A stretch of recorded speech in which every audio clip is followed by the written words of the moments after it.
Hey guys, ready to talk about the highly anticipated sequel to the 2010 novel Way of Kings by Brandon Sanderson? Because I sure am. Let's get into it. Words of Radiance, Book 2 in the Stormlight Archive.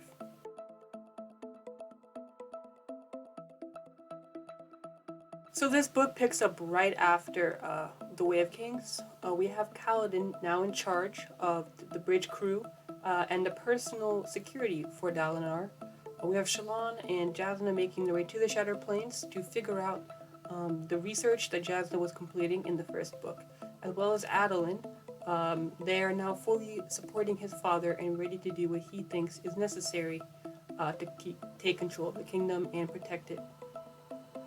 So, we're going to go with the same format as the last review: plot, characters, and then how I felt about it. So, the plot here is actually a little worse, in my opinion, than Way of Kings.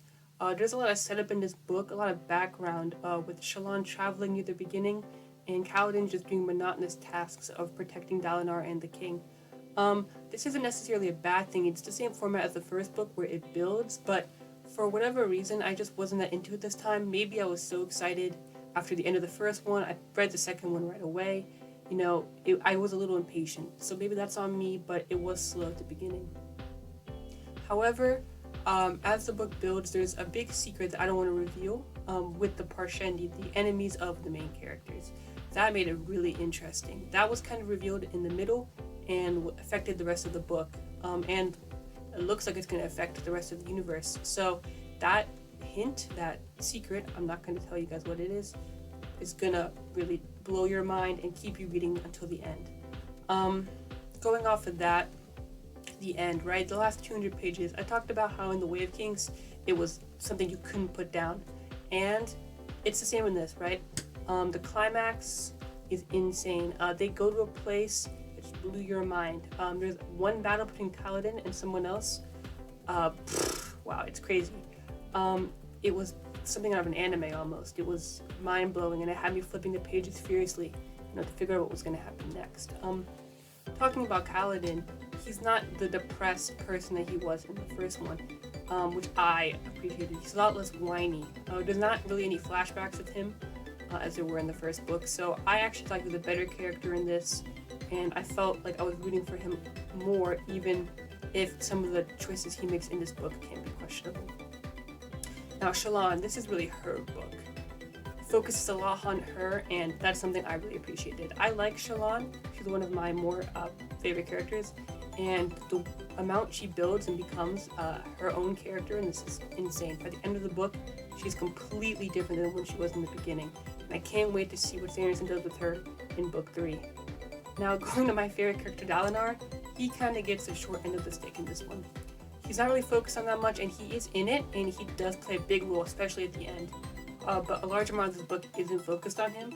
But, I didn't really mind it that much. I know that book 3 focuses on him a lot more. So I'm not too mad that this book really didn't focus on him, which I was surprised about, because when I initially heard how Dalinar is kind of put to the side, it made me frustrated because I was looking forward to learning more about him and his flashbacks and his relationship with the kingdom and everything like that. And while it is explored a little bit here, it's not as much as I had hoped, but it wasn't that big of a deal to me. Adolin, he has a very unique relationship with Kaladin and Shalon.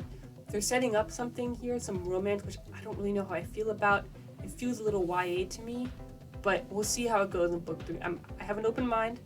I like Kaladin, Shalon, and Adolin, so we'll see how they work both together, how Sanderson handles it. But when I got that feeling that they were going to set up a little love triangle, it made me a little worried. That's a spoiler, I understand, but it's not that big of a spoiler, and it doesn't really affect the book that much, which is why I'm okay sharing it with you guys. In book 3, once I read that, if it plays a bigger role, I'll be sure to either leave it out of my review or let you guys know. So going to the plot, it's the same action as the first one. I have a feeling all Sanderson books are like that, so I don't know if I'm going to keep pointing it out, but it is there.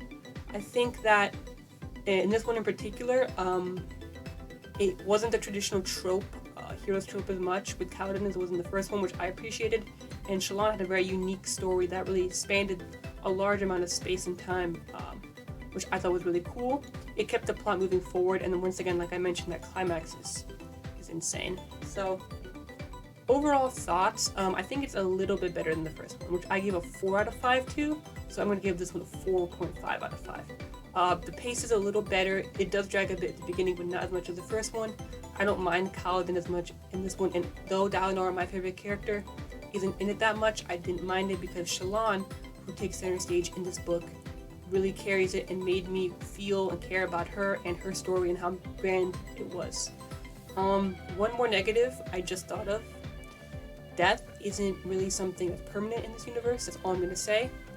It kind of takes away some of the finality that you feel in other books when a character passes. We'll see how that's worked into the rest of the universe, but if death is as loose as it was in this book, I don't really like that, but I don't want to take points off because it only really happened a couple times in this one.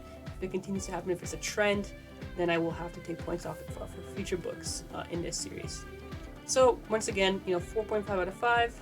I liked the character. Shalon was great.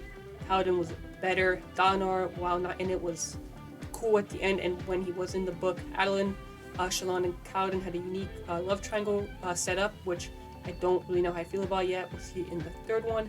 Traditional Sanderson with a great climax at the end. So yeah, I liked it. It's better than The Way of Kings, which is pretty much everyone's opinion. But it made me want to read the third one, which I guess is the most important thing to do for a book series like this. So with all that being said, I hope you guys enjoyed my Words of Radiance review. Let me know how I did in the comments down below. Be sure to subscribe, turn notifications on, and leave any constructive criticism in the comments below so that I can make these videos better for you guys. I'm going to be having some art on my channel soon, made by someone, so it's going to make my channel seem more professional, and I will be upgrading the equipment soon as well. So yeah, I'm really excited for the future of this channel. It's very small now. I'm getting very small amount of views, but I'm excited to see that growth as we make this bigger and better. Alright guys, so have a great day. I'll talk to you guys soon. Alright, talk to you later. Bye-bye.